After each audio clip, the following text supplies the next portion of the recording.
There is a place that is spoken about only in whispers, a dark area that spawns the beginnings of urban legends, a place where anything can happen and usually does.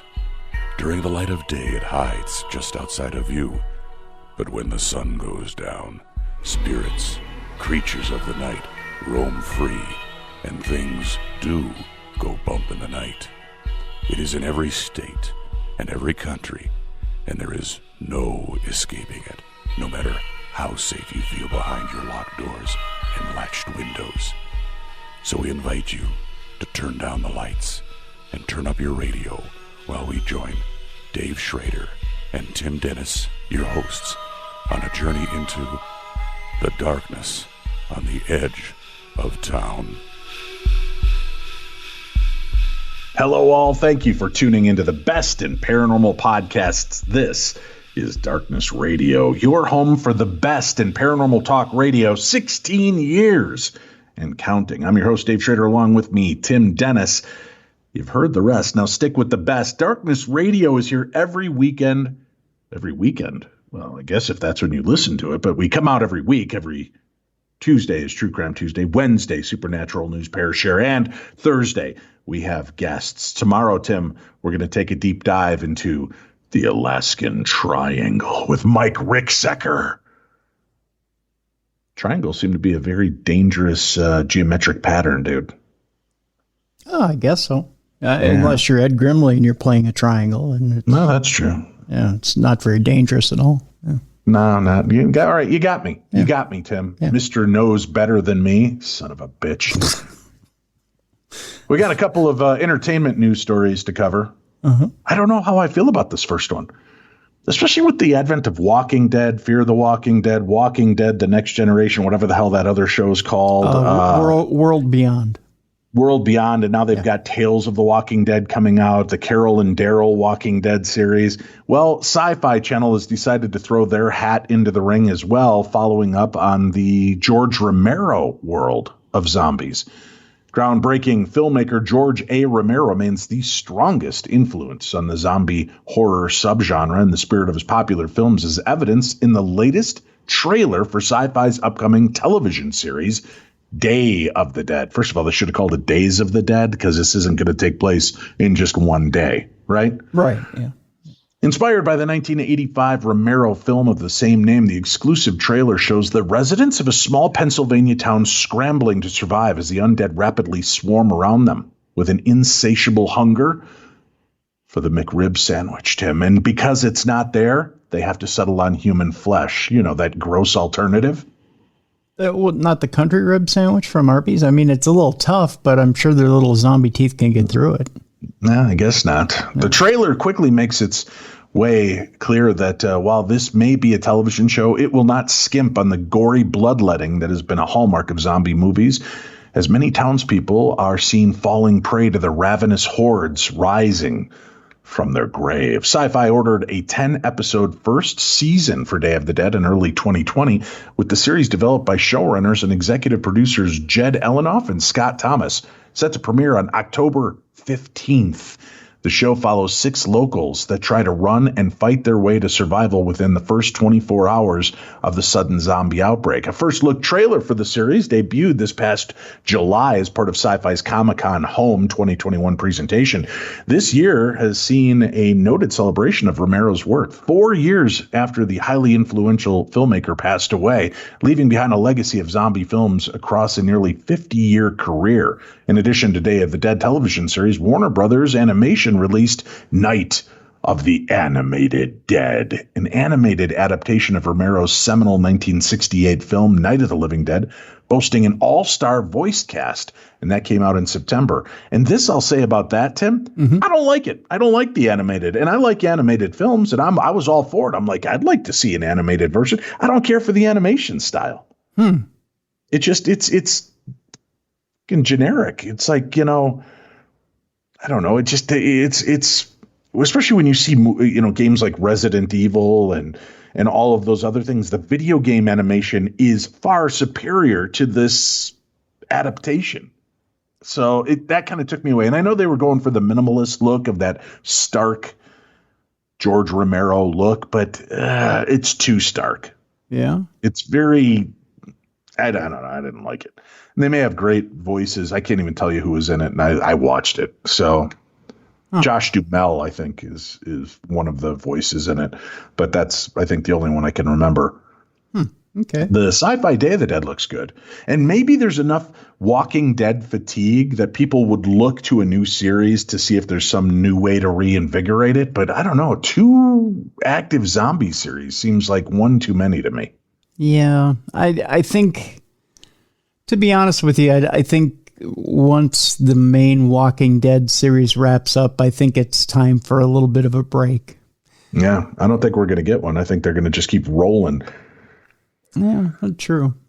Well, here's a reboot I just don't see the need to have happen. I know they've rebooted this, I want to say for TV 3 or 4 times. They've had a couple of decent revivals. Not that I would like them. I didn't care for them, but they lasted, I think, 2 or 3 seasons. But now... this is the part that hurts my soul, and I know I'll take flack for this, but Rob Zombie is releasing a Munsters movie. Not Monsters, Tim. We're talking Herman, Lily, Grandpa, Eddie, and Marilyn. A Munsters movie. I started reading some of the comments under the article you're talking about. There are a lot of people, I think, that feel the way you do, that they're indifferent or just plain against it. But continue on with what you're going to say. I've actually liked a lot of the Addams Family adaptations. I thought the ones with Angelica Houston and Raul Julia were amazing. Yeah.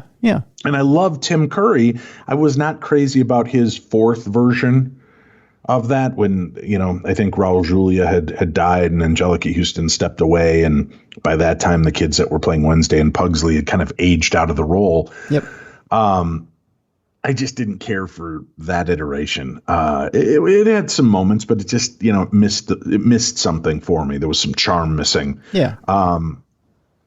And the Munsters, I love the original TV series. There was something about that partnership between Al Lewis and Fred Gwynn that was truly magical. Yeah.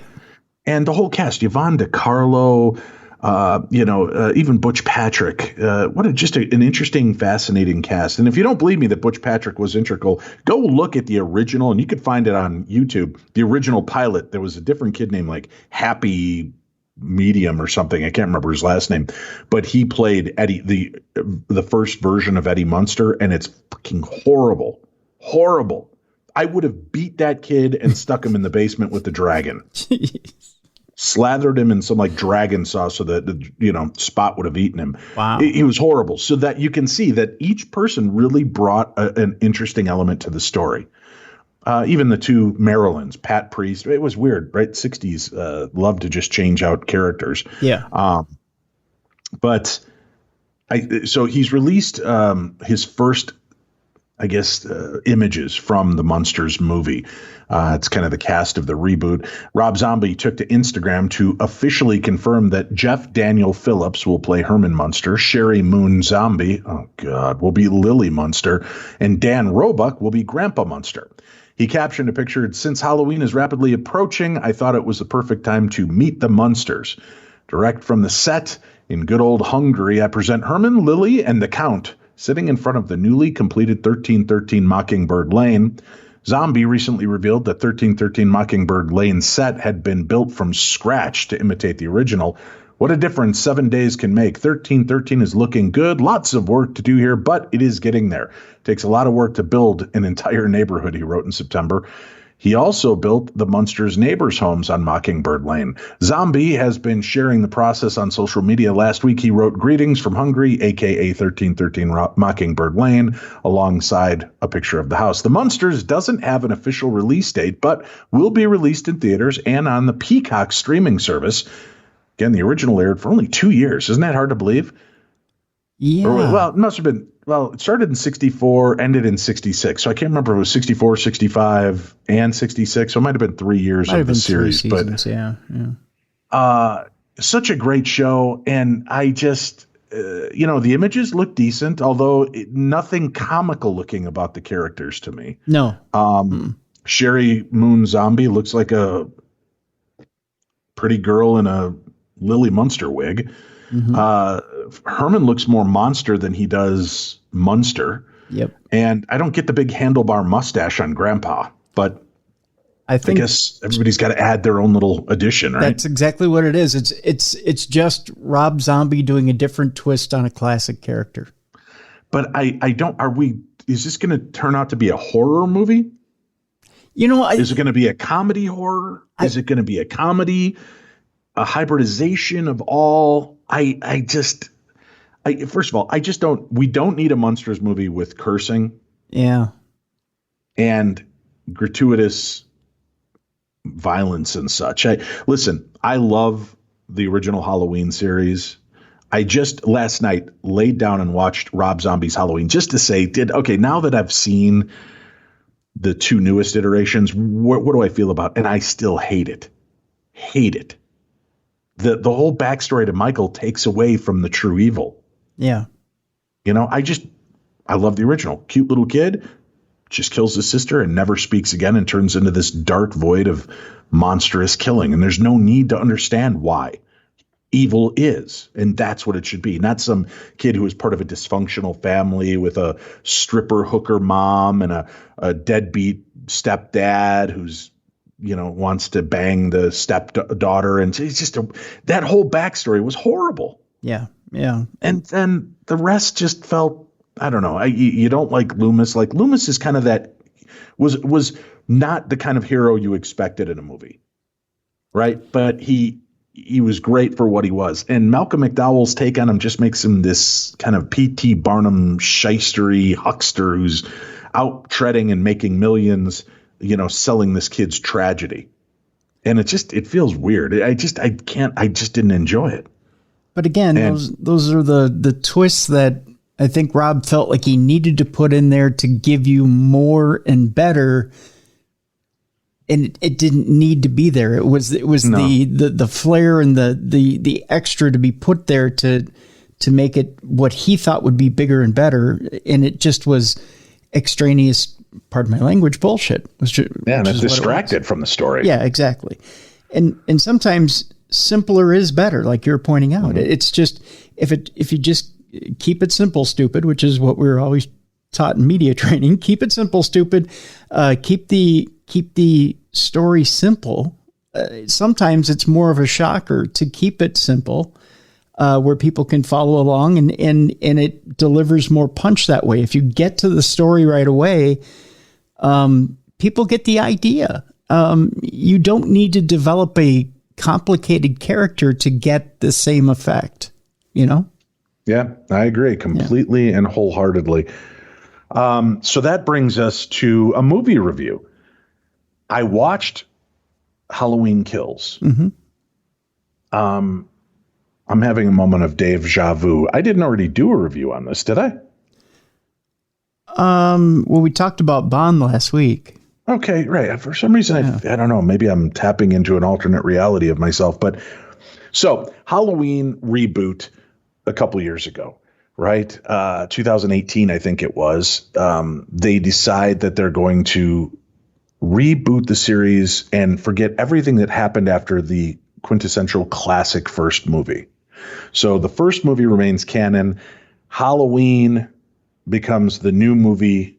Halloween Kills, the sequel to the new movie, to the sequel to the original movie, and setting up the third and final installment in this new trilogy, which will be Halloween Ends. They had made this claim that they weren't going to follow some kind of weird supernatural pattern. This was just a human who was a killing machine. He was a shark, right? Mm-hmm. Yep. And this movie I equate to Empire Strikes Back. Okay. And not in the cool way of Empire Strikes Back, but that we leave their Halloween with this kind of, things have been resolved, right? And we start off kind of feeling like we can all take a deep breath, mm-hmm. and then shit goes horribly wrong. Just like Empire, right? Everything that could go wrong seemingly does go wrong. I'm not giving anything away on this, folks. You've seen the commercials. The trailers give away way too much. I will say that, way too much. As a matter of fact, I think half of the kills are in the commercials. So really sad that they did that. But now the concept is that the more he kills, and again, this is in the commercial, so I'm not giving away, the more he kills, the more powerful he becomes. And there's this weird sub-story of characters from the first classic 1978, the little girl and little boy that Jamie Lee Curtis were, she was babysitting for. Mm-hmm. Yep. And a little kid that was being bullied in the original movie. All these weird ties and the nurse that was attacked that survived in the first movie. All of these characters are back, and they're all kind of like they've created like a support group. And then they hear Michael has escaped, because this movie takes over immediately after the last Halloween. And it's overacted. Michael Anthony Hall plays little Tommy. He plays the adult version of him now. And he doesn't seem like he's trying to be like an 80s movie tough guy, like a Bruce Willis, Rambo, Jean-Claude Van Damme, but he looks more like a suburban house dad who takes, his paintballing a little too seriously. Okay. I don't know how else to explain it. Every line is delivered the same way, and he's constantly arching his eyebrow, and coming from a guy who always arches his eyebrow, it just feels like he's putting on an act throughout this entire thing. And it just felt really weird. It's probably the most violent of all of the Halloween movies ever. There's a lot of new kills, a lot of unique new kills, a lot of twists in that. And I'm not going to give anything away on it, but this felt like a placeholder to get you to Halloween Ends. But how they ended this movie, I can't possibly figure out how they're going to truly end this series, because they claim this is a one and done trilogy. They're going to complete the series of Michael Myers with this story. And I don't see how they can do that. Okay. I just don't. So maybe 10 years from now, somebody will write a sequel to the sequel of Halloween. So the first Halloween will be canon, the second Halloween will be canon, and then they'll write 3 new movies picking up from that point, forgetting Halloween Kills and Halloween Ends. That's kind of how it feels to me. But from what I just read, Halloween Ends will have a 4-year time jump between the end of this movie and the next. Huh. Right? Okay. Which makes sense, because Jamie Lee Curtis was effectively stabbed in the stomach at the end of the other Halloween, remember? Yep. And she was bleeding out when she was trying to get to the hospital. Yep. So she's really going to be of no use that night. Right? Right. And they address that in the movie. Okay. And they give you that setup that it gets to feel like the original Halloween 2, because they're brought to the hospital and Jamie Lee Curtis is in the hospital for that movie. Right? Yep. So you start to feel, oh shit, they're just treading the same waters, but they don't. There's nods to Halloween 2 and Halloween 3. The Season of the Witch, which was non-canonical to the Michael Myers story. Yeah. And it's really, you have to watch for it. There's just a scene where a couple of his victims that are left hanging around, when they pivot around, you notice that on the back of their masks is the silver shamrock logo. Okay. Because if you remember, in the original Halloween Season of the Witch, somebody had stolen some part of, I think, Stonehenge and infused them into these masks. And on Halloween, when they watched a commercial with that 3 more days to Halloween, Halloween, Halloween, 3 more days to Halloween, silver shamrock, that kind of opened up something, and these kids' faces started turning into tarantulas and cobras and everything, right? They pouring out of their mask. We don't see any of that aspect, but they do give the nod to Halloween 3 being, with the masks and the silver shamrock aspect of it. But it definitely sets up the final chapter in this deal. But I'm at the point where I don't understand where it can go from here. But if you want violence, ultra violence, and a pretty nonsensical filler story, it's okay. I've seen shittier movies. But on a scale of about, if I got to go 4 stars on this, what do we normally do? 5 stars? Yeah, we normally do 5. Yeah. I'd give it 3. Huh. Okay. I would give Rob Zombie's a half a star. Because it felt like his never really needed to be made. Once he gets past telling the story of why Michael became Michael, it feels very much like he's just remaking the first Halloween, which didn't need to be remade. Yeah. Except for I understand, people didn't want to see 70s boobs. They wanted, 2000 boobs, right? They wanted different looks. So I know they were trying to update it. Yeah. It just didn't need to be done. Yeah. Or they could have left that whole beginning part out. Maybe I'd feel better about it. Maybe someday I'll just give myself another 4 or 5 years and I'll fast forward through the first 20 minutes of the movie and just pick up where he escapes from, Haddonfield or from the prison and is the mental ward is out on the run again and see if I enjoy that aspect of it. But I don't know. Maybe I'm too harsh. I know a bunch of people that love it because Rob Zombie's attached to it, but I wonder if they really love it or if it's like, oh, but it's Rob Zombie and he's cool. I think part of it is actually just the Rob Zombie fandom. You have a lot of people. If you're a Rob Zombie fan, you're loyal to a lot of Rob's ideas and the fact that he's got this twist on things. And there is really, I don't want to call it, it's not a cultish type deal, but there really is the people who follow Rob Zombie really dig his ideas and the twists on things that he does. But when you get behind what it is that Rob's doing, he does there are a few of his movies that are quite original and have some decent ideas.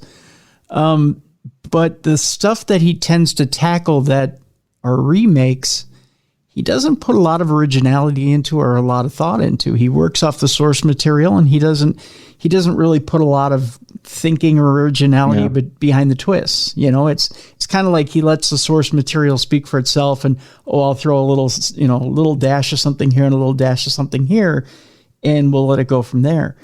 I think because he doesn't want to kill the spirit of what's behind the original source material. The only problem is if you don't do much with if you don't make it your own, it's not really doing anything but just rehashing the old material. And you already have the old material. It's already a classic.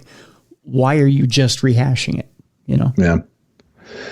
Yeah, I don't know. And again, it's not bashing on Rob Zombie. I also will just go on the record and say Rob Zombie does not create horror movies. He creates vicious, violent serial killer movies. Yeah. And that's what a lot of these movies have turned into. The original Halloween, the original one had that element of horror of not knowing what you were up against. And even they fell in the trappings of wanting to explain it too much. And give a backstory to Michael. And we never needed that. You're right about that. And his better movies are original movies, not remakes, original movies that deal with serial killer mentality. Not horror movies, but serial killer mentality. And that's what his fans love. And they're horrific. Yes. But I think it's weird that they're put in the horror category. But a lot of movies are. Slasher movies. Like Nightmare on Elm Street, the first one is genius. The rest are fun and weird, but they're not horror movies to me because they stop playing. The first one and the very last one are horror movies because they play in a psychological area and do something different. Yeah. The rest are just slasher, hack 'em up, bloody gore fests, which a lot of people love. And I have no problem with that. But the concepts of what these creatures are, what they do, why they kill is fascinating to me in their first runs and maybe even the second. But after that, it just feels watered down. I keep watching them and, hoping to find something. And again, I think it's because it's comfort food for our youth. We look back on these memories fondly. We want to see something that brings us back to that moment. Mm-hmm. Yeah. Yeah. Which is why the prequels and the sequels to Star Wars did so well financially. People were going back hoping to reconnect with that feeling and were sorely let down in most cases. Well, and the other part of that, too, as far as Star Wars goes, and I'll just keep this really brief, is that everybody has their interpretation of what they saw. And even George Lucas had his interpretation of what it was he was trying to get through to people. And I think even his goals and his vision changed from the time he made the original 3 to the time he went back to make the prequels. So I think even his goals and vision changed when he went to make those second 3 movies. Yeah. And it went from being a fun first three movies to, well, now I've got more of a message and I want to impart a message on people. So it really became kind of screwed up, and then you hand it over to Disney, and Disney goes, well, we want to recapture what it was that we thought we saw in the first three. So now you're just copying what it was you got in the first three. So it really, now, there's now new movies that are being, that are on the drawing board, so to speak. And now you've got a new generation that really wasn't alive when the first three came out, that they're taking their interpretation of what the spirit of Star Wars is, and they're trying to, spin it into redefine it. Yeah. New characters, even not even the original, but trying to capture the spirit. And now we're going to see new movies with new characters that's trying to get back to the basics of what one man had in his head all along. So now it's new virgin territory. And I don't know. Now we have to come up with our own interpretation of what it was exactly, because now there have been books, there have been comic books. But they've done good things with like The Mandalorian and Rogue One. So they obviously know that there are elements that are still worth digging into. But I don't know that you have to rehash the original stories anymore. You can let go of the Skywalkers. Yeah. And there's even, like, right now, Marvel is doing some wonderful things with the comic books, which are, they've come up with some wonderful stories, and the Darth Vader comic is actually really good right now. So, I mean, there's some really good source material out there, and there's some good source material from the past that Lucas had kind of signed off on. But, every few years it's like, oh, that's not canon anymore, and they throw it out. But that's why I think Hollywood, that's why I've really loved Blumhouse, I believe it is, because they've been creative. But what I hate to kind of see is I'm sad that some of the Blumhouse Present movies that only got released to Amazon Prime, they didn't deem those worthy of major releases. And I thought, like, last year, The Lie, Evil Eye, I thought Black Box, I thought those were some really good movies that should have made it to the theaters. And I didn't need to see Halloween and Halloween Kills in the theaters. Right.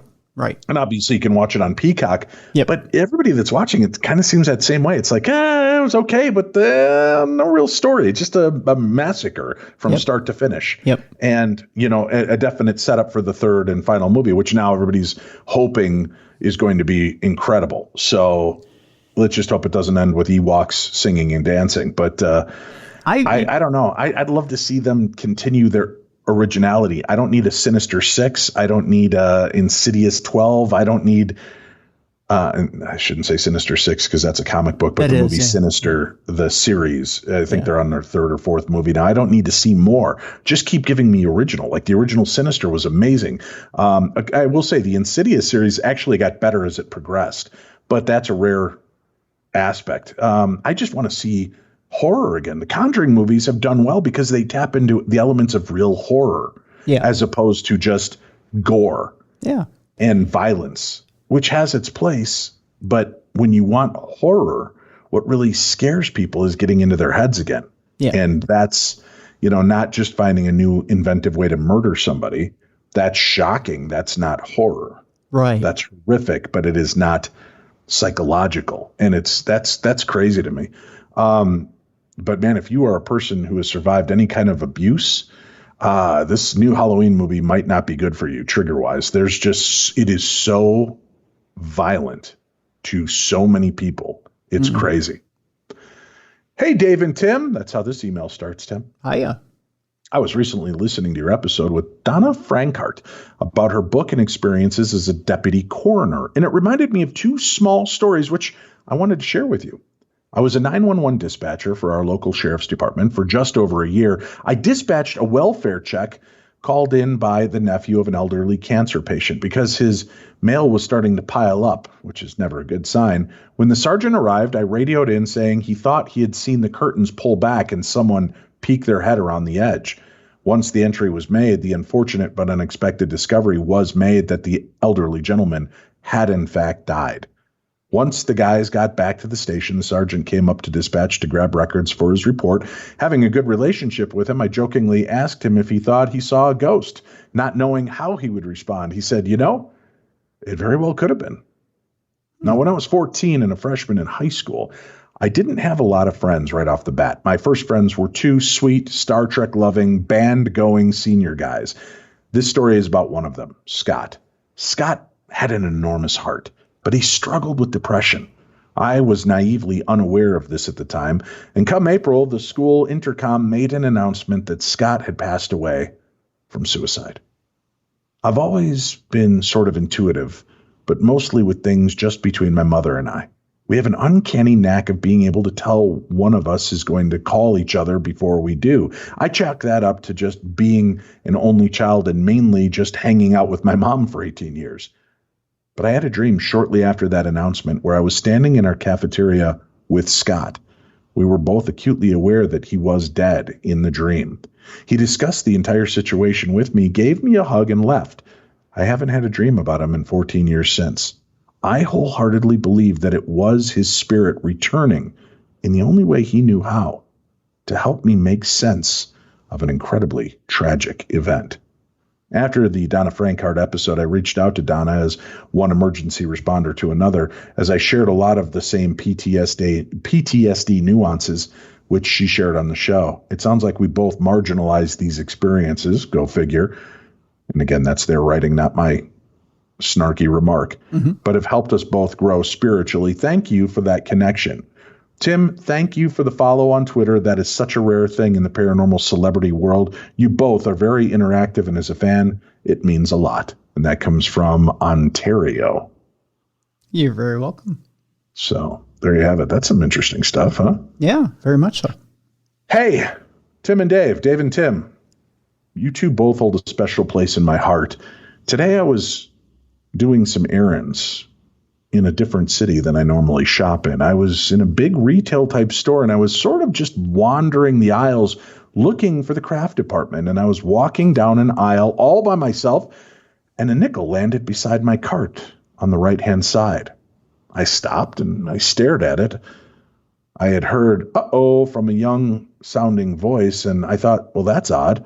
I stared at the nickel, the engraving of Jefferson's home, looking back at me. I raced. Okay, today is my birthday. I just turned 43. So I briskly walked to the end of the aisle and turned to the right to see if there were some kids in the next aisle. But there was nobody there. I quickly backed up and looked down the aisle on the other side.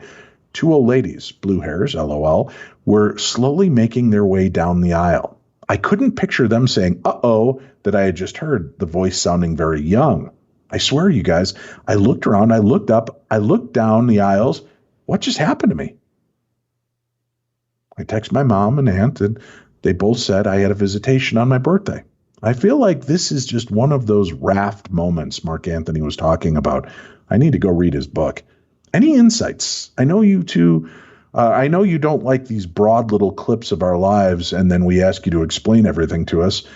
I never said that. No. I don't like when you give me one picture and ask me to tell you if it's paranormal. I don't like that one snapshot and then try to tell you without having any concept of what's above, below, to the right, left, or behind us. It's like giving me an upside down puzzle of 1,000 pieces and flipping one piece and saying, what is the totality of this picture? It's impossible. I can guess, I can pontificate about it, but I can't tell you what it actually is. So I won't necessarily say it's paranormal. That's what I'm usually referring to. How about you, Tim?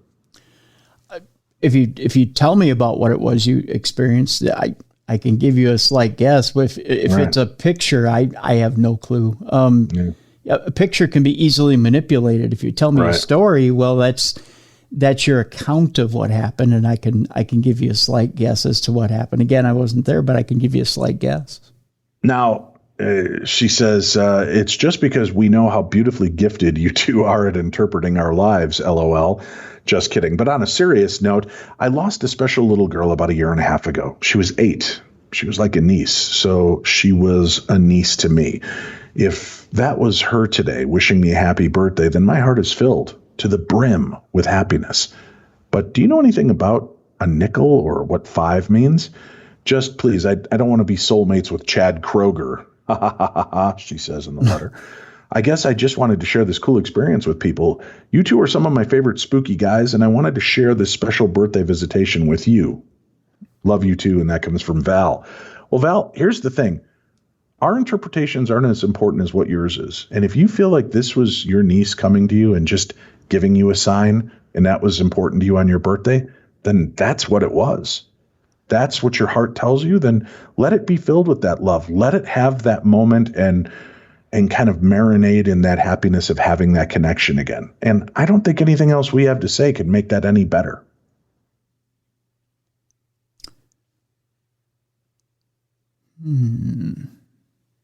Well, I mean, there's 100 things we could talk about, but your interpretation of it to me is the most beautiful. It's like when I was approached by a woman who told me that she wanted me to look at a photograph and her grandmother had died. And a week before her wedding, and her grandmother was so excited. This was her first grandchild getting married off. She went out and bought this beautiful blue dress and passed away a week before the wedding. They decided to go through with the wedding, and they took this picture in the church. And there between the man and woman is this beautiful, like Glinda the Good Witch blue orb between them. Do I think that's her grandmother? Because that's what she felt in her heart. Who am I to say it's not? Because, again, it's only my guess.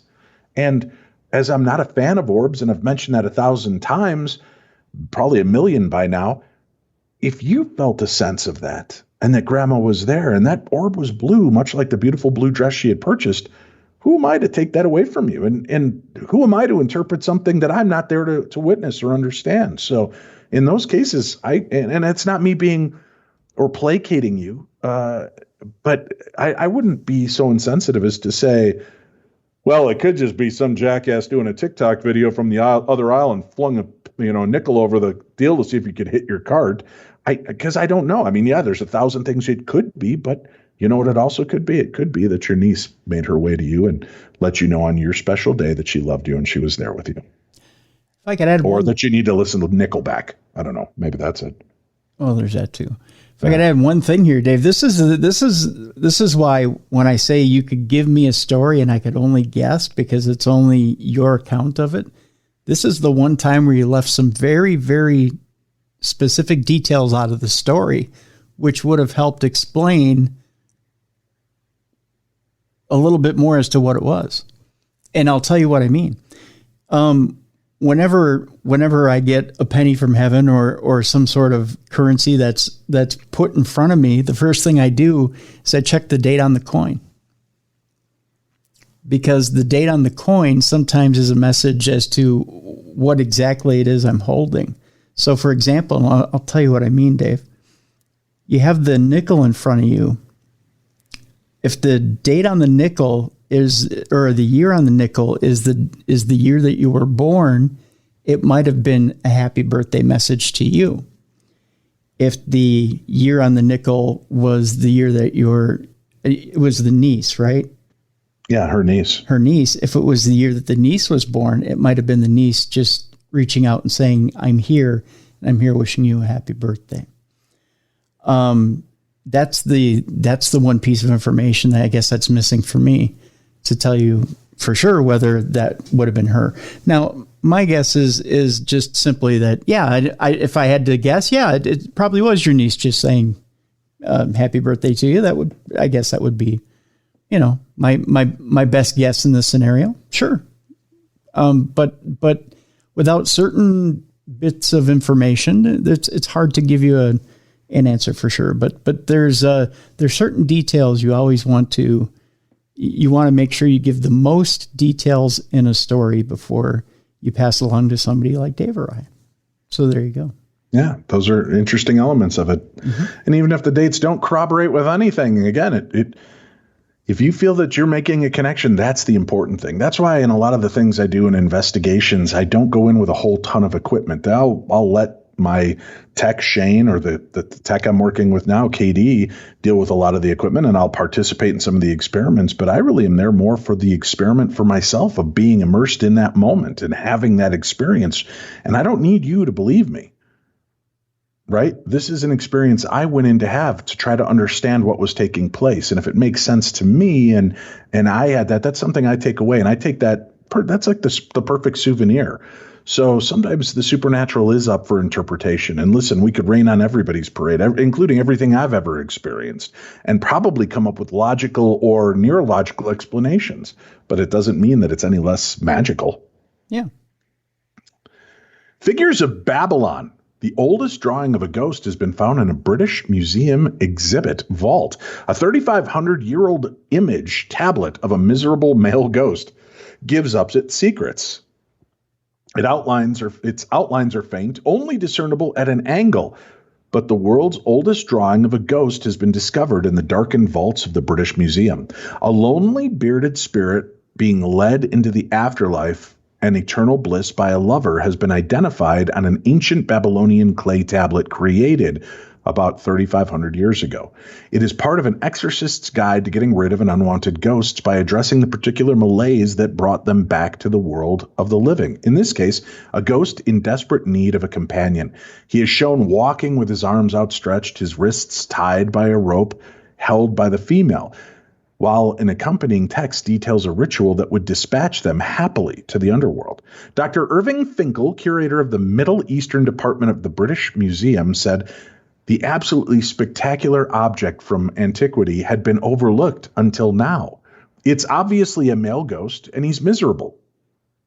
You can imagine a tall, thin, bearded ghost hanging about the house would start to get on people's nerves. The final analysis was that this ghost needed a lover. You can't help but imagine what happened before. Oh God, Uncle Henry's back. Maybe Uncle Henry's lost 3 wives. Something that everybody knew. Was that the way to get rid of the old bugger, was to marry him off? It's not fanciful to read into this. It's kind of an explicit message. There's very high quality writing there and immaculate draftsmanship. That somebody thinks that they can get rid of a ghost by giving them a bedfellow is quite comic. As a world authority on cuneiform, a system of writing used in ancient Middle East, Finkel realized that the tablet had been incorrectly deciphered previously. The drawing had been missed, as the ghost only comes to life when viewed from above and under a light. Forgotten since its acquisition by the museum in the 19th century, the tablet has never been exhibited. Finkel said, "You'd probably never give it a second thought because the area where the drawings are looks like it's got no writing. But when you examine it and hold it under a lamp, those figures leap out at you across time in the most startling way. It is a Guinness Book of Records object because how could anybody have a drawing of a ghost that was that old?" While half the tablet is missing and it is small enough to fit in the person's hand, the back bears an extensive text with the instructions for dealing with the ghost that seizes hold of a person and pursues him and cannot be loosed. The ritual involves making figurines of a man and a woman. You dress the man in an everyday shift and equip him with travel provisions. You wrap the woman in 4 red garments and clothe her in purple cloth. You give her a golden brooch. You equip her fully with bed, chair, mat, and towel, and you give her a comb and a flask.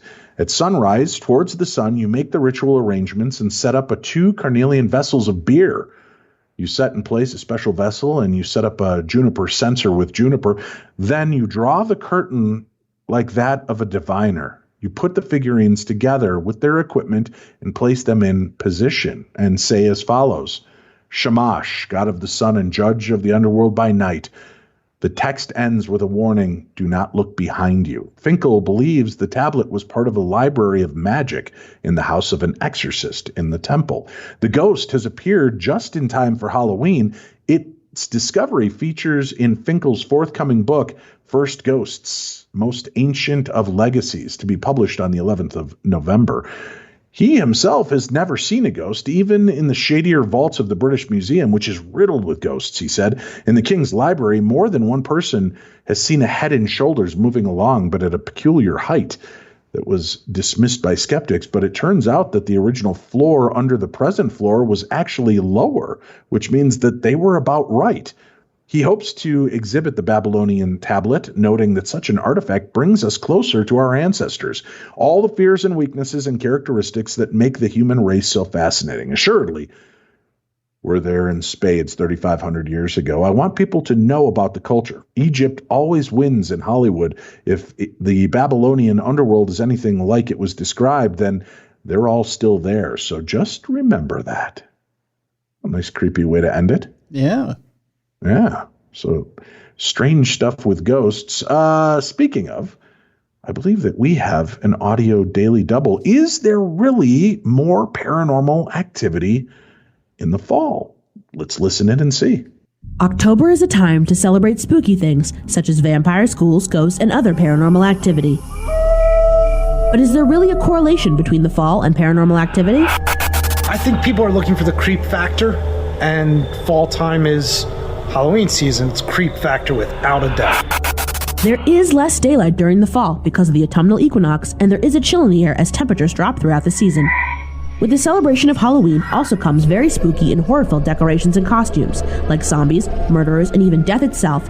Plus, there's the amount of people participating. The energy from people, I think, is our biggest factor. Scan along the wall. Paranormal investigator Night Monkey works for Gettysburg Ghost Tours and has been an investigator for nearly 20 years. According to him, the energy that people put into being serious about paranormal activity affects the kind of response you'll get. If this is Sarah, can you push them in the same direction? Time of year affects the paranormal activity in the sense of when more people are in town, it usually tends to pick up a little bit more. That's because the energy from people being in town tends to give them energy to draw from, give us something to communicate with at that point. Energy from the moon affects paranormal activity too. It's just like it affects normal people. It has a lot to do with energy, and I just say energy a lot. Reason being is because the moon pulling on the water different ways. I mean, it's just the energy is different. High tide, low tide. But I do know that the moon, the different phases of the moon, full moon, get a lot of weird stuff starts to happen. You just get that weird energy, like people are weird, spirits are weird, everything just seems very weird with the full moon usually. While paranormal activity may not necessarily happen more in the fall because of the season, with all of the spooky energy going around, it may still be a great time to experience it for yourself. For AccuWeather, I'm Talia Reister. There you go. Pretty cool. Does it get spookier this time of year? I don't know that it really ever answered that. I mean, the moon, possibly, the weather could be, but I don't know that that's if that truly answered all of those concepts. Like, is the veil truly thinner at this time of year? I know there are different concepts and beliefs in the different solstices and things that take place, or maybe it's just that we're more acutely aware at this point because we're in a position to, I don't know, be more awakened to it. It's not that it's happening more, but we're just finally more tuned into it. Does that make sense? It does make sense. I think with the changing of the season, I think we tend not to look at ourselves as an animal or having animal instincts, but I think it's ingrained and inbred in us that, you know, you see the things around us in the world kind of going to sleep or you know, like with the falling of the leaves and everything kind of withering away. I think the I don't want to say the signs of the world packing itself in for the winter are around us, and I think you do see kind of a thinning of the veil physically in the world around us. The fact that everything is kind of, I don't want to say packing itself away, but or I don't want to be morbid here, Dave. I'm trying not to be morbid. Yeah, I get you. But you know, you see things. You see a change, a change in which you do see cycles in the earth. I mean, you see the spawning of life in the spring. You see it come to its fruition in the summer. You see it start to wither away in the fall. And you see it go to sleep in the winter. So you do see cycles of life throughout a year. And I think when you see it start to wither away in the fall, it's just natural to have this sense in the fall that, you know, you see animals start to go into hibernation and there is there's more a quiet, there's more of a peaceful nature to this time. There is, yeah. And I think we become more in touch not only with the earth, but with the other side at this time of year too. I mean, there is a thinning of the veil. I think you feel it more spiritually at this time of year than you do any other time of year. I think we do feel it a little bit in the spring too. You feel a renewal, like a coming to, so to speak. Yeah. When you first open up the windows after that spring thaw, you feel kind of that rush when you feel the cool spring air, and you almost feel more alive. I think that's sounds like you're doing a commercial for douches right now.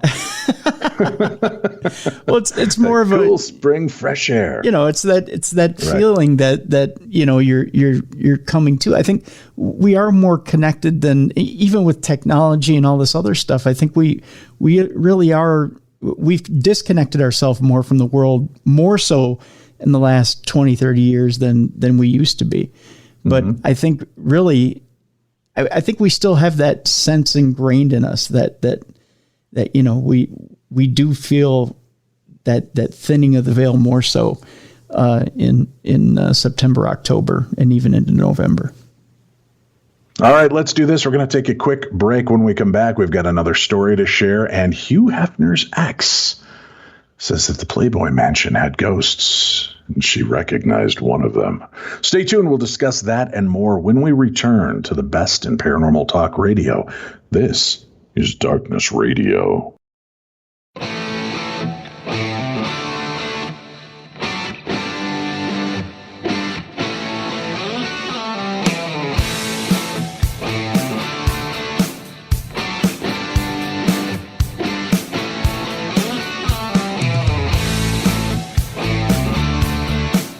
Welcome back to the show. This is Darkness Radio. Tim, I'm sorry. You won't let me give out your home address or your phone number, and you missed a call. This guy was looking for you, but since he only got me settled with me, he's going to have me out to the Playboy Mansion to investigate. Oh. So, see, Tim, I've tried for years, and you just keep turning down these opportunities to connect with our people. And well, there are other ways. But I'll send you pictures from inside the Playboy Mansion. There are other ways to get a hold of me, Dave. It's not like you don't have to. Sometimes I want a more personal approach when it comes to investigating things. Hey, the Playboy Mansion was full of things that go bump in the night, if you know what I mean.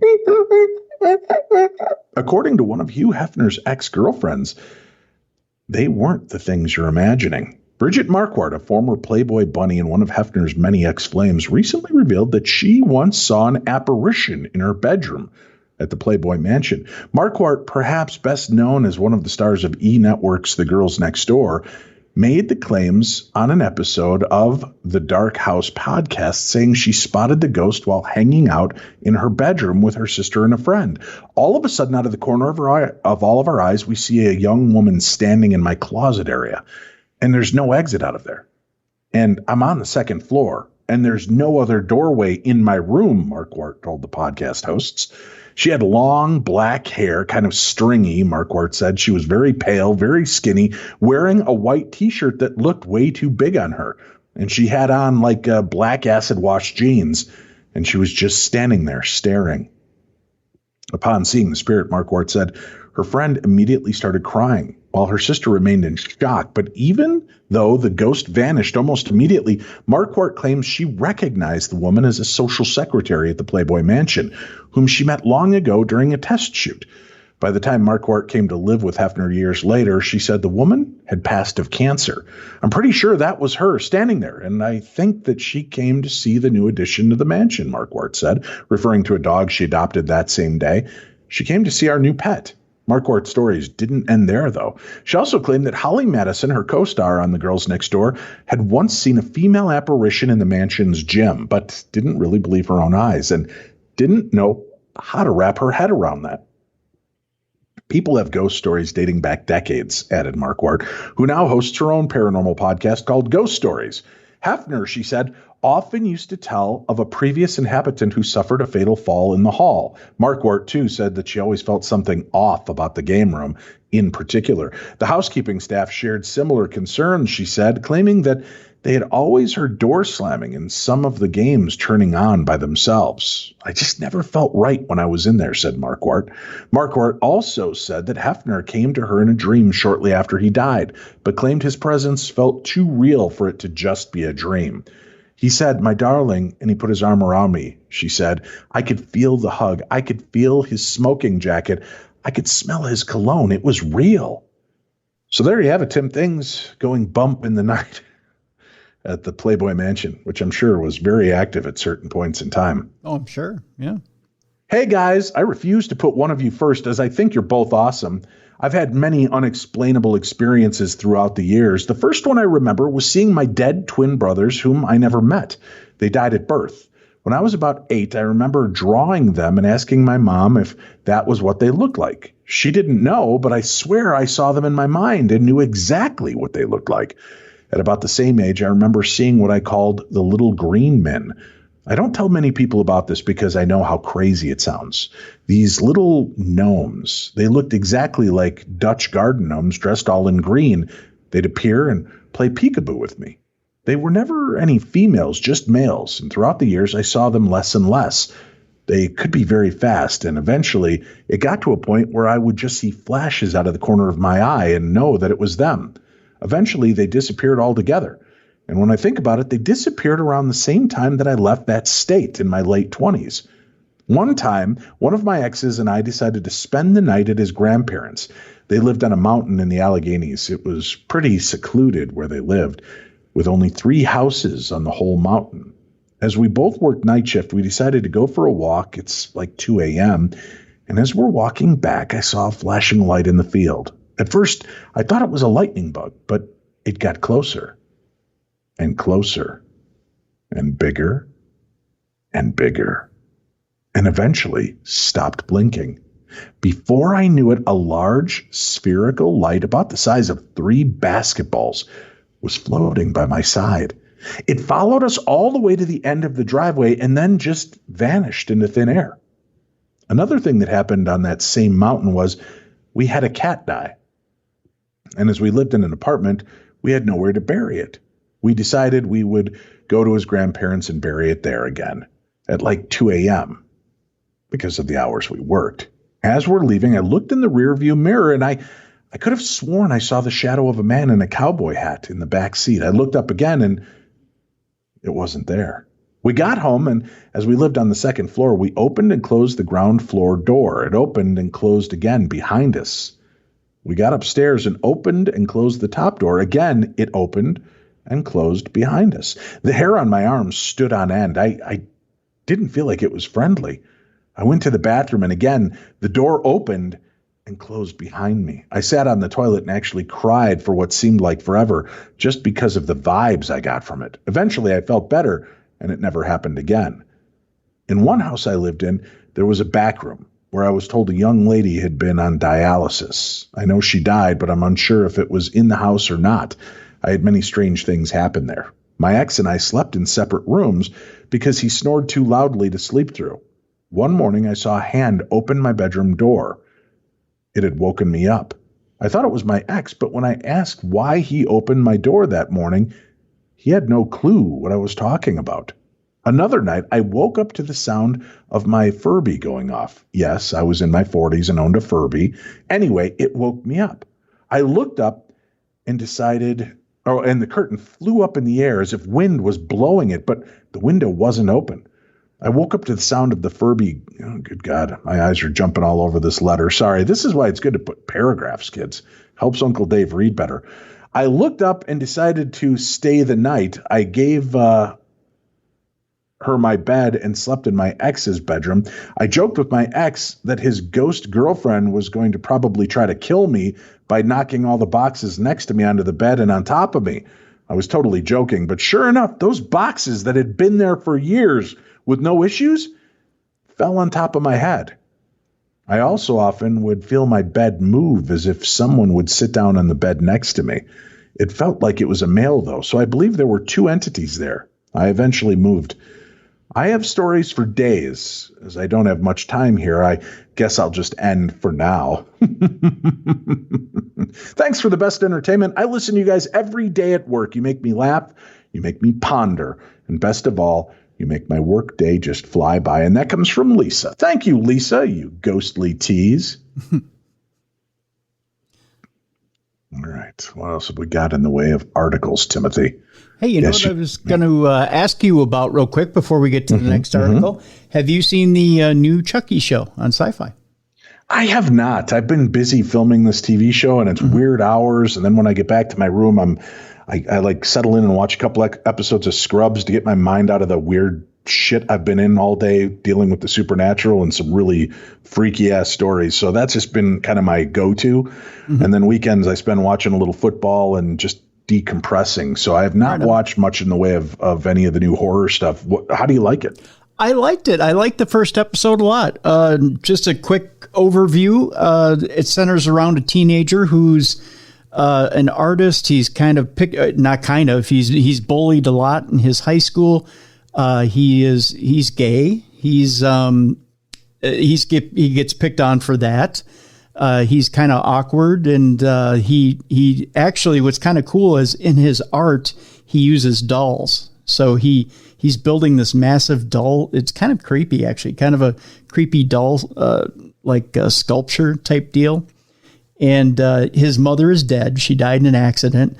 His father is kind of an alcoholic, like foreman type of guy, real repressed, typical character, and abusive, verbally abusive, not really physically abusive, but verbally. He tends to get physically abusive towards the end of the first episode. But I think his name is Jake. I'm trying to remember. But that is neither here nor there. But at the beginning of the episode, he finds Chucky at a garage sale or yard sale. Ends up picking up for, I think it's $10. Originally asked $20 for him. And he wants to rip the head off of Chucky to add to the sculpture, but finds out he can't rip the head off of Chucky. And it kind of goes from there. And it turns out that Chucky starts to play off of the fact that he is being bullied at school, and ends up intervening in some of these interactions at school. And he has to make a deal with Chucky, an unwilling deal with Chucky as he's being bullied. So you got to watch the first episode. It's really interesting how Chucky kind of gets into this kid's life and ends up turning him from being bullied and harassed to being an unwilling partner of Chucky's. It's really cool. It was crazy. A really, really cool episode, and I'm looking forward to watching the series. I really got sucked in really quick, and I thought, I'm just gonna watch it, for the sake of the show and see if I like it. I didn't think going into it that it'd be something that I like the character Chucky. I like the Child's Play movies. I thought, I don't know how they're going to do this for a series. I didn't see how they were going to pull this off for a series.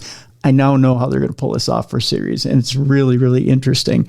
It's really cool because this character they've set it up so that his entire family and his peripheral family, his immediate family, despises him too.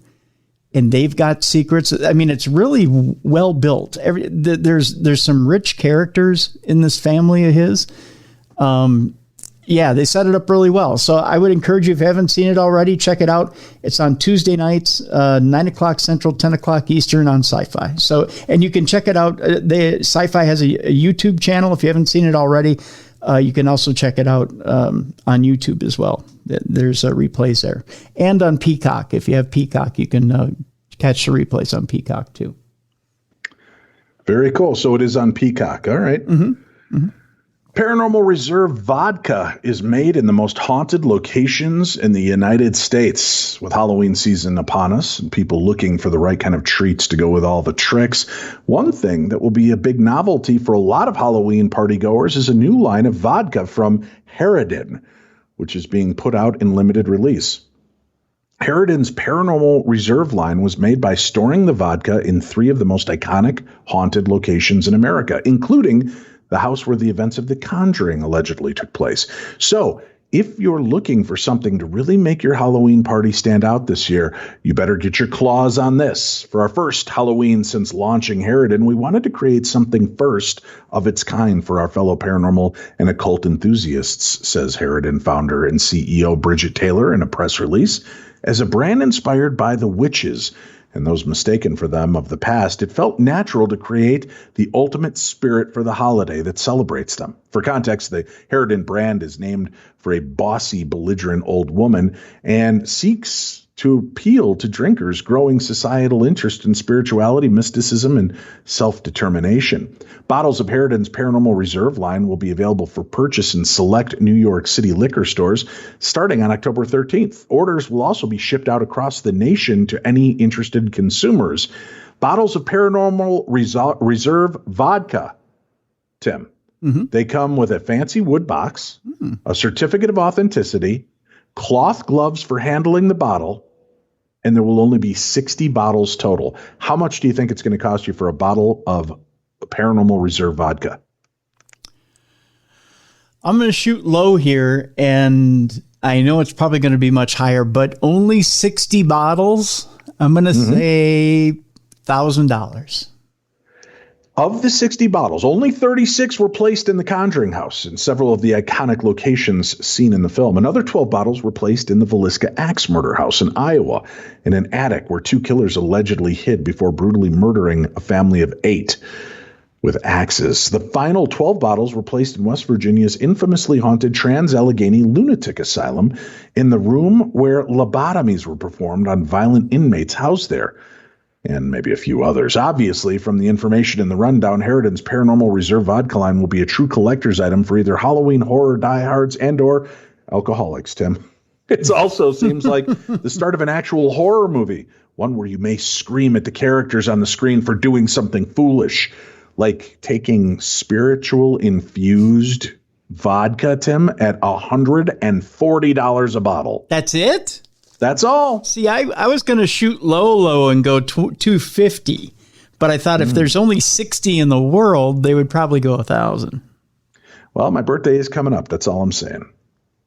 A nice bottle of Conjuring vodka might be the perfect thing to share. 140 is not that expensive for that. No, really. Well, I mean, I don't know. I drink Bellboy, which comes in a 2-liter bottle for $8. So maybe you and I have different flavors. I don't know. We have another audio daily double coming up. Actual Paranormal Activity haunted the locally filmed horror movie A Savannah Haunting. Savannah has always, of course, been a hotbed of paranormal activity with an entire tourist industry built upon its haunted reputation. So it's baffling that there are almost no horror movies set or shot there. But fortunately, the dearth of locally grown horror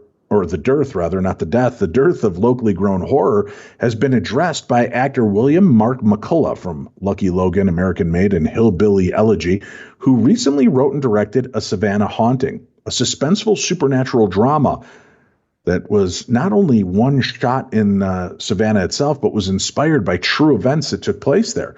I've been making a living as an actor for 10 years, and I've worked several times in Savannah, said McCullough. It shocked me, the number of films shot in Savannah and stand in as different locations, and the fact that I don't know any horror film that's been shot in Savannah and uses Savannah as the actual location. That just blows me away.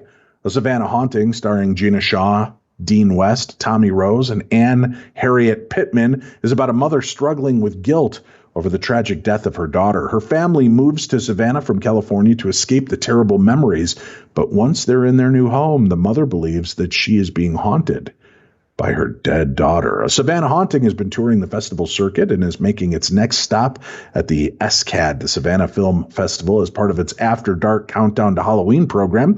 So far, the film has been scaring audiences and earning accolades at 23 festivals now around the world. Let's go ahead and give a listen to the trailer. This is Savannah Haunting.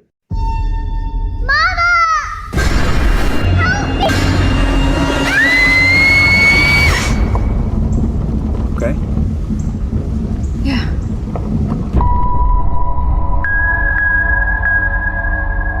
Rachel, what brings you to Savannah? We were looking for a fresh start. We had twins, Andrew and Alice. Everything changed after she died. Once we get a little work done, it will be perfect.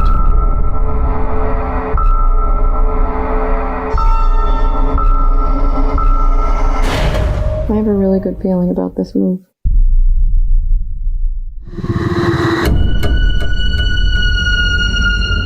Why is there a cemetery in the woods in the back of my house? There used to be an old plantation near here. This is where they buried the family members and the slaves.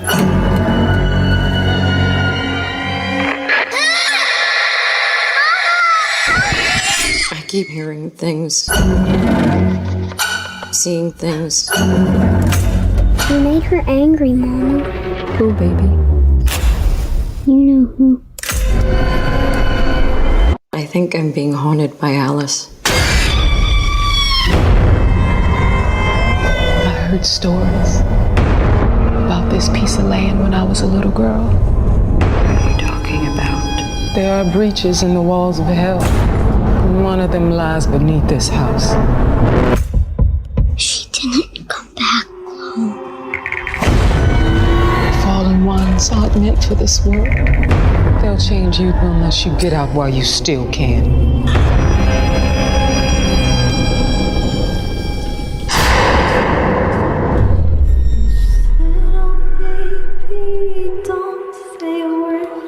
Mom's been really off lately. She's just tired.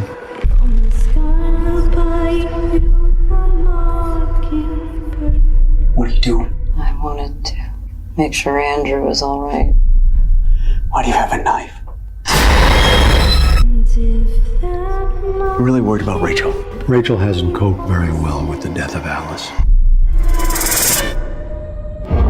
Hush, little baby, don't you cry. We'll love each other until we die. I'm scared. Where are the kids? But they're friends. Mom!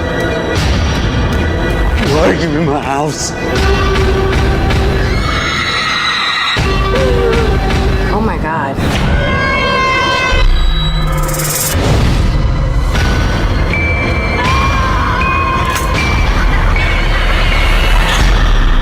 Your friends are so nice.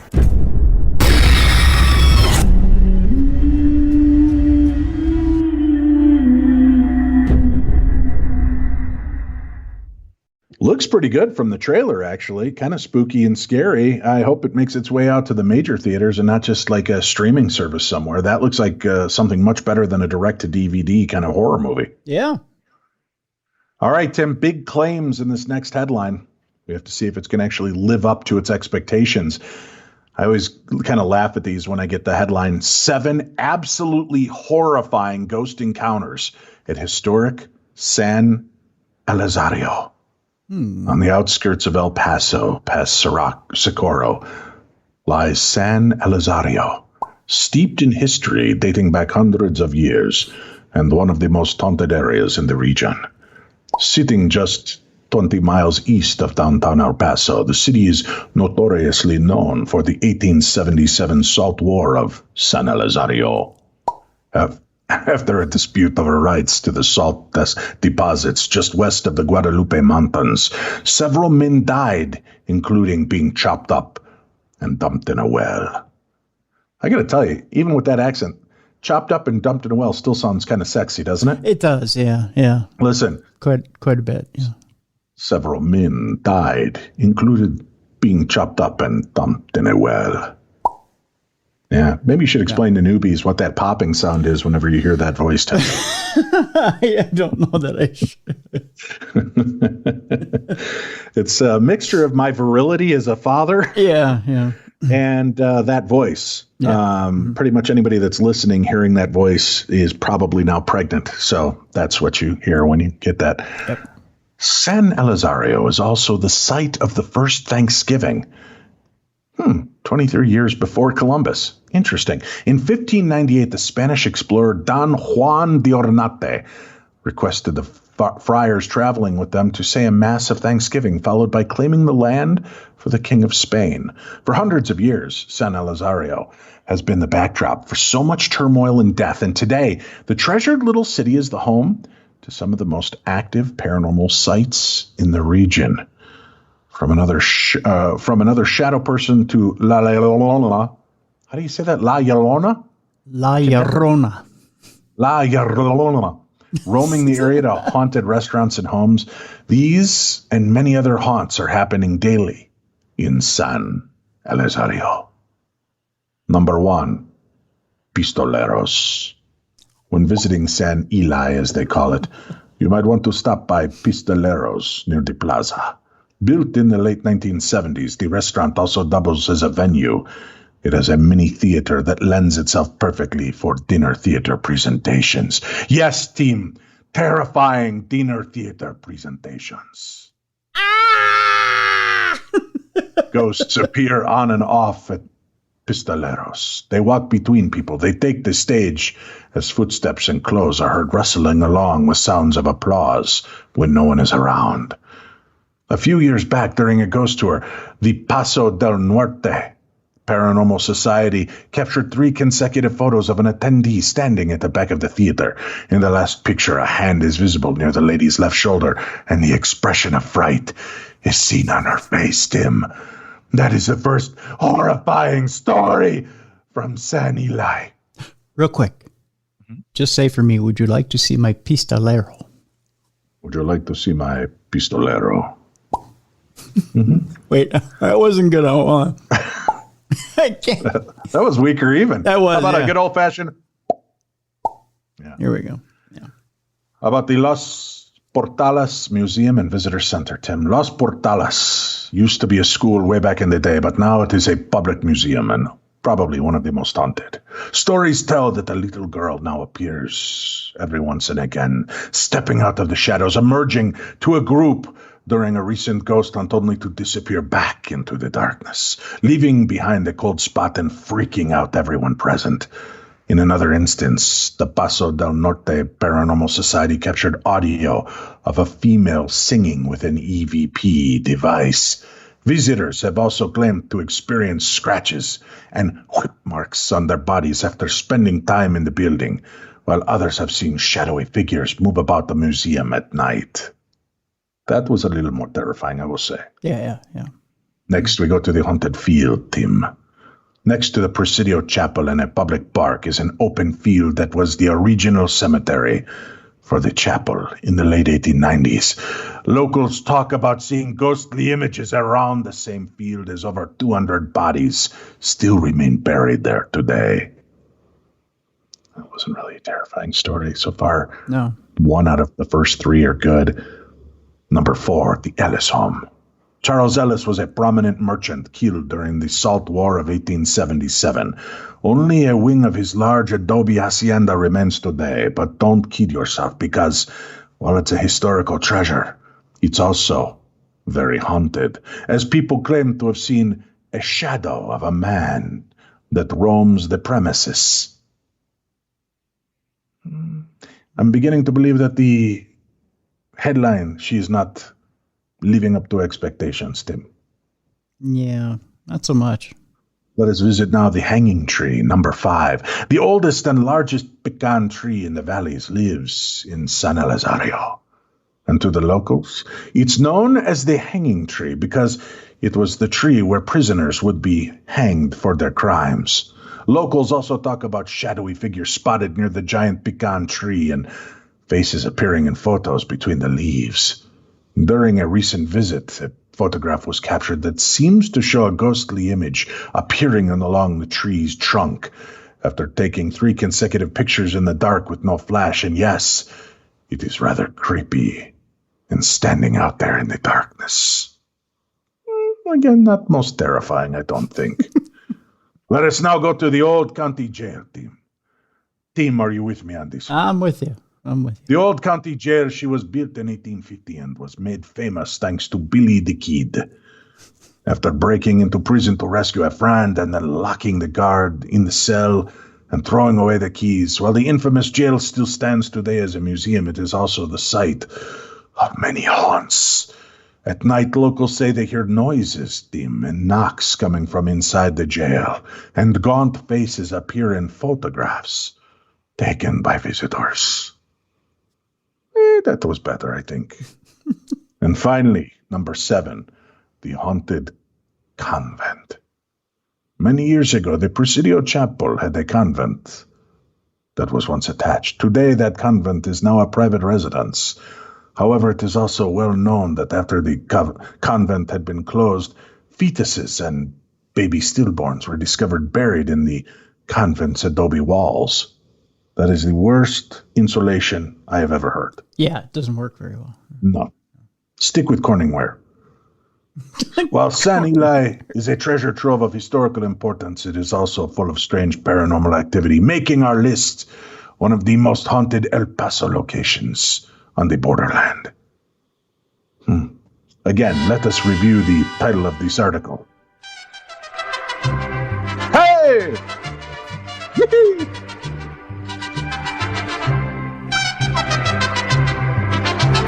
What was the title of the... You can talk over the music. Go ahead. I'm dancing. Do not stop me. Okay. 7 absolutely horrifying ghost encounters at historic San Elizario. This could be the wrong music. I'm sorry. Let me fade this down. It's not. I did not find many of those stories to be, how you say, terrifying. Yeah, that was definitely the wrong music. I'm sorry. Now, Tim, we're going to return to the Conjuring House. Apparently, it is still on the market. It's hard to believe somebody hasn't just ponied up $1.2 million for the home. I thought it was bought. I thought it was too, but they're back out on the market. The daughter of the family living in the infamous house, inspiring the Conjuring film, has expressed her heartbreak at putting the house up on the market. Owners Jen and Corey Heinzen are asking $1.2 million. That's only 880,000 pounds for the 3,100 square foot home, which is at the heart of the 2013 horror flick, and its 8.5 acres of wooded surroundings. According to the Wall Street Journal, the couple, who are paranormal investigators, bought the property back in 2019 and spent $50,000 on renovations, including a new roof and living space in the barn. Their daughter, Madison, has forged a huge TikTok following of more than 1 million from making content in the creepy property, and revealed her upset at giving up the home. Speaking through tears on the app, she said, "This is a video I never thought I'd be making for you guys. But have you not seen the news? We're putting the Conjuring House up for sale on the market. Please know that it's not an easy decision to make. It's something we've been contemplating for months now, and there are many reasons as to why." And I'm not making light of it. I'm just trying to give you that pain and anguish of this young girl. Right. One of the major reasons they decided to put the house up for sale was that it's taken a huge toll on the family's health and well-being, which probably isn't good for resale value, especially when you're selling it for $1.2 million. Hey, not only do you get this beautiful old haunted house and 8.5 acres, but you could look forward to failing health. Now, Madison continued to explain that she would continue to make paranormal content as it means a lot to her. The family have claimed to have experienced no upset from the spirits, explaining they go to the spirits to approve the renovation plans. Corey explained it was a sign of respect for the spirits, letting them get used to us instead of just barging in. The owners were stunned after being treated by an apparition, adding, once we realized we were both awake and both seeing it, it was gone. Since then, the couple say they have connected many times with the spirits of the house. They built a business allowing paranormal investigators to spend the night on the property and say they are booked solid through 2022. However, they are now selling the home, ghosts and all, in the hopes that it will be taken on by someone as respectful of the spirits as they are, and will continue to run the business. The house is located 40 minutes from Providence in a small town of Harrisville on 8.5 acres in a grassy clearing. The home came to prominence in the 1970s after the Perrin family moved in and claimed to experience extreme paranormal events. Inside are wall stencils, hand-dipped candles, bundles of dried herbs, and an unfinished wooden staircase leading to a vast stone-walled cellar. The original structure was built around 1736, but only showed up in records in 1836. A series of books by the eldest Perrin daughter, Andrea, claimed a sister was attacked by an unseen entity and a scythe flew off the wall, nearly killing her mother. The Perrins brought in popular investigators Ed and Lorraine Warren to investigate the happenings, giving the home further notoriety and inspiring the Conjuring movie. And from what I understand, part of the problem has been that there's a lot of people that just try to wander on the property or get access to the house And that's not cool, folks. Show some respect. You know, you can book investigations or you can contact the family. They're very cool, but don't try to just break in. Yeah. That causes a lot of pressure. Can dogs really see ghosts? I guess the other question is, can ghosts really see dogs? But this is a big question that's been a part of our show, and this was an interesting scientific look I wanted to examine today, Tim. Okay. Jessica Trin from Getty writes this article. Have you woken to the startling sound of your dog insisting he's detected a threat in the middle of the night, only for you to discover there's nothing there? Ruh-roh. Whether you've personally experienced your dog acting out in what's believed to be a haunted place, or have heard terrifying tales from fellow pet parents, it can be unsettling to think about potentially living with a ghost. Unless, of course, it's Casper. And as you speed walk down your dark hallway, you may wonder, can dogs see ghosts? The short answer is, it depends on what you believe. Our dog's unusual behavior can spook us in certain circumstances. However, it's important to note some sixth sense-like dog behaviors can be explained. Do dogs really see ghosts or spirits? A family moves into a new home. Weird things begin to happen in that home, and the humans don't quite notice the strange occurrences just yet. But their beloved pup tries to alert them that something spooky is afoot. It begins with a bark, or a growl.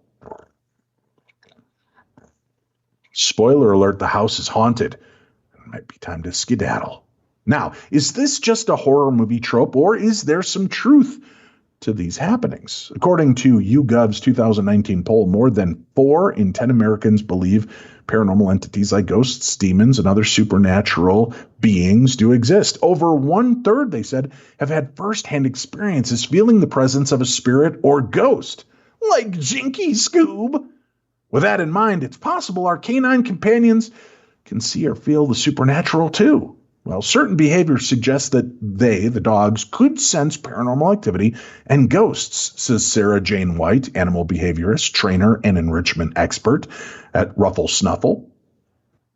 Even though many people say they've seen evidence of this, there haven't been any scientific studies done yet to back it up. Although there's a lack of scientific evidence on dogs and ghosts, there are plausible explanations for these certain behaviors. One of them, sadly, is a degenerative disorder in aging dogs known as canine cognitive dysfunction, or sundowner syndrome. Signs of dementia in dogs can include unexplained barking, restlessness, disorientation, anxiety, and sleep changes. Now I know what I'm dealing with, Tim. I apparently have sundowner syndrome. Oh, no. Sundowner syndrome may be making some dogs bark randomly, but I've heard compelling stories of dogs that bark into an apparently empty space at coincidentally paranormal moments, yet would not have been suffering from sundowners. So how do we explain that? White says, it's hard for me to say if it's true or not, just based on a few reports, but we can speculate that it is probably not true. Other potential reasons could be attributed to their incredible senses. It's quite possible they, for example, heard neighbors walking and talking along the sidewalk, saw a quick reflection of a car's headlights, or caught the scent of a cute critter in the backyard. Or perhaps your pup senses you're feeling spooked and can't help but feel the same way. So can dogs see things that humans can't? Dogs are amazing as furry little beings. Obviously, there's plenty they can do that we humans aren't capable of, which is what makes them all the more fascinating and lovable. This includes eating their own poop and digging holes in places you don't want them to, Tim. Mm-hmm. It also includes things like seeing things we can't, all thanks to their wide peripheral vision and night vision. Does that mean seeing ghosts or spirits? Well, again, that seems to be up to you to decide. There's a lot of evidence showing that dogs have better senses than humans do, and it's possible that they might be able to see and perceive things we can't, White says. When compared with humans, dogs have much better eyesight and sense of smell. They're also able to hear frequencies that humans are not able to hear. The idea that dogs can see things that people can't is probably just a myth, though it's possible that they could detect ghosts or spirits if they were there. So whether you believe in ghosts or not, it's safe to say our good boys and girls out there would let you know if you came across one. At least that's what we like to believe. Humans and dogs share the same 5 senses: sight, touch, hearing, taste, and smell. However, dogs' extraordinarily heightened senses combined with their loyalty is what makes them such ideal hiking buddies, hunters, service and therapy dogs, canine officers, and lifelong companions. Dogs can hear about 4 times what we can and smell up to 10,000 times better than humans do. Dogs can also be experts at detecting energy shifts in the human family members and are wonderful at deciphering our different emotions, says Jen Jones, dog expert and founder of Your Dog Advisor. Many dogs have such keen senses that they can even sniff out cancer or predict a seizure is about to happen. So it wouldn't surprise me if there were ghosts to be seen, that dogs would be the ones to be able to see them. So that article really doesn't confirm or deny in either way. Hey, Tim, we're going to go to New Zealand, where apparently the council there has decided to end their contract with a wizard after 2 decades of service. What? Yeah, it's true. Why would you just let a wizard go? I don't know. The official wizard of New Zealand, perhaps the only state-appointed wizard in the world, has been cast from the public payroll, spelling the end to a 23-year legacy. The wizard, whose real name is Ian Brackenbury Chanel, age 88, had been contracted by the Christchurch City Council for the past 2 decades to promote the city through acts of wizardry and other wizard-like services at a cost of about $16,000 a year. But it seems tough times have hit us all, Tim, even New Zealand, and they can no longer afford to keep a wizard on the payroll. But the question really is, can you afford not to? Right. Do you really want to piss off, Gandalf the mildly good? That's what this guy looks like. And it's $16,000 a year. It's not like you're breaking the bank here. It's New Zealand, Tim. Just saying, New Zealand. I don't even think they have internet over there. Well, I think they're sending messages via pigeons, Tim. I would beg to differ. I think we have some listeners in New Zealand. I know. But what I understand is that they're listening through tin cans connected to metal wires that go all the way to Australia. I could be wrong. Well, hey, New Zealanders, email us if you have it, or send us a carrier pigeon with a message. Why can't you keep a wizard on staff? You're the only country that had a paid wizard. Come on. There's enough of you fuckers in that country to put out a buck a piece to keep the wizard on the payroll. Staff at a York nightclub have been spooked after its cameras caught the moment a chair appeared to slide across a completely empty room. It is thought that the manager of Pop World York was the only person inside the club on George Hudson Street when the mysterious incident happened. The manager can be seen leaving the room before the chair begins to slide across the floor around 25 seconds later. The spooky moment was caught on CCTV and has since been uploaded to the club's Facebook page alongside the caption, "Well, that's the last time our manager does a delivery on his own. Even the ghosts of Pop World know Halloween seems to be just around the corner." The video has already racked up 37,000 views and hundreds of interactions. Commenting underneath the post, one person said, "Pop World suddenly got a lot cooler." But others were not convinced by the video, with one saying someone is standing behind the bar with some string tied to the chair leg. Dick. Nice answer. Have you noticed something spooky in the lead up to Halloween? You can email them at this newspaper in that part of North Yorkshire and tell them about it, and we'll probably read about it here on the show. But that's it for the news. We have one more story to share, Tim. Okay. One more tale of terror. I don't know that that's true either. Okay. Let me see what we've got. I'm going into my emails, Tim. Mm-hmm. All right. I think we already read this one. High school. Okay. Ontario. Oh, I think we read one earlier from Ontario. And here's another email I got from Ontario. Right. Hey, Dave and Tim, I was recently listening to a Parashare episode in which you were sharing stories from service members during their years of military service. With his permission, I wanted to share my husband's encounter with the paranormal in 2011 and 2012. My husband grew up in a Baptist church where his family of 7 regularly attended services up to 3 times a week. He was always been a firm believer in heaven, hell, God, and the devil. He also takes a wide berth from the paranormal. In fear, it could open up a doorway to the more malevolent spirits.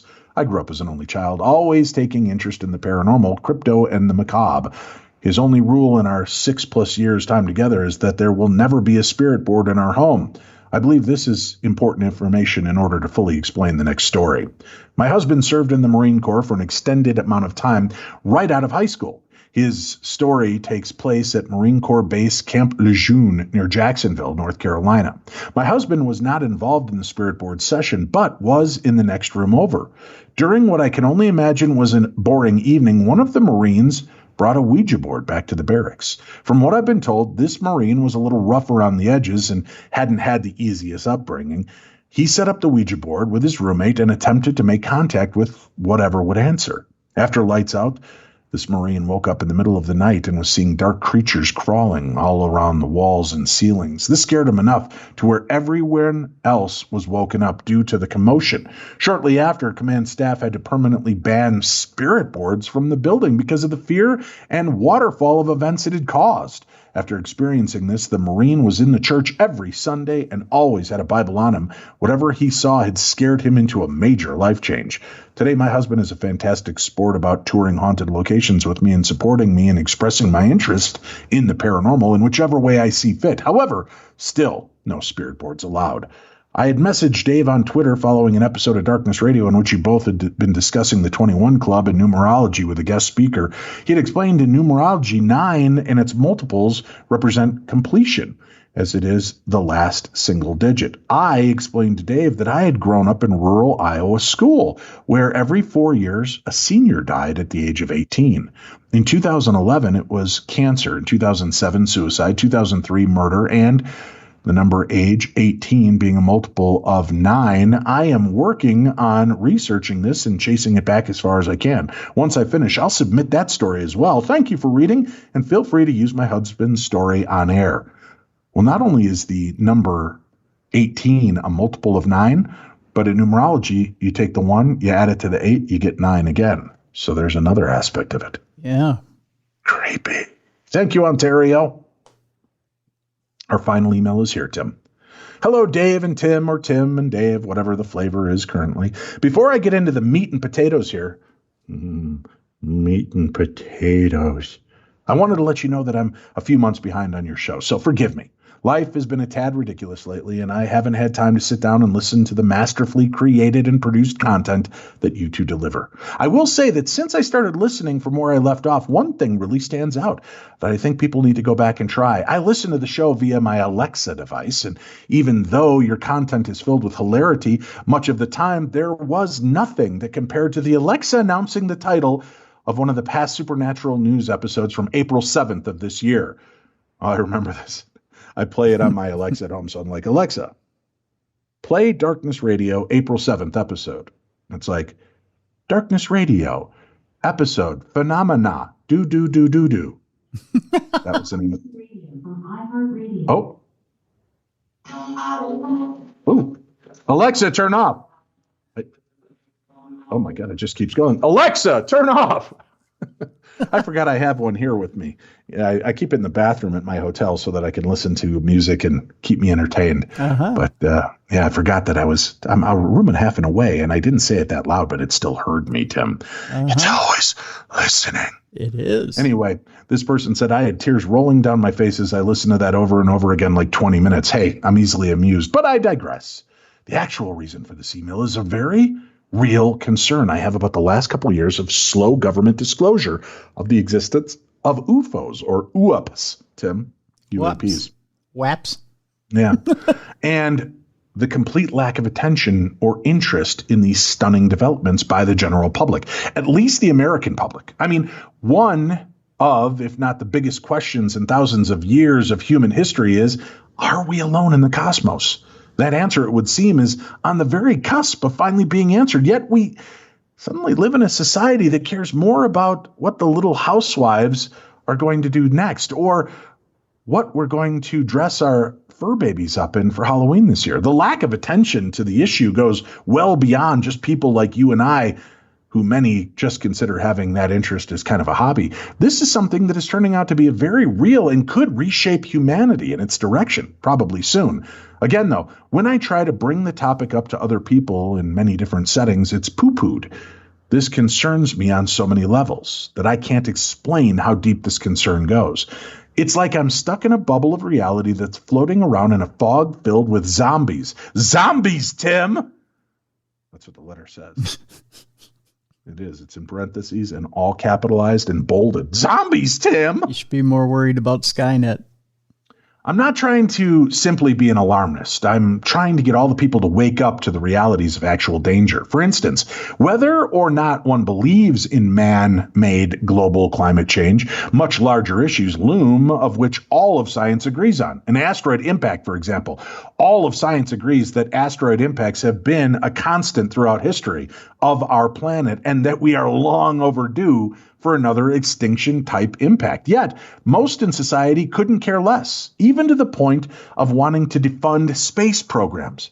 This literally makes no sense. An eruption of a supervolcano like Yellowstone, which is also overdue, society is largely ignoring.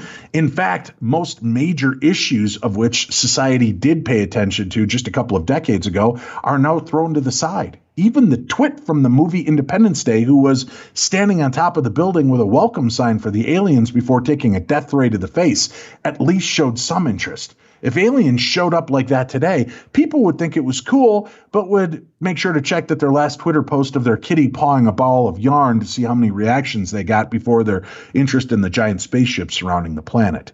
I don't know, guys, why this affects me so much. There just has to be a psychology behind it all.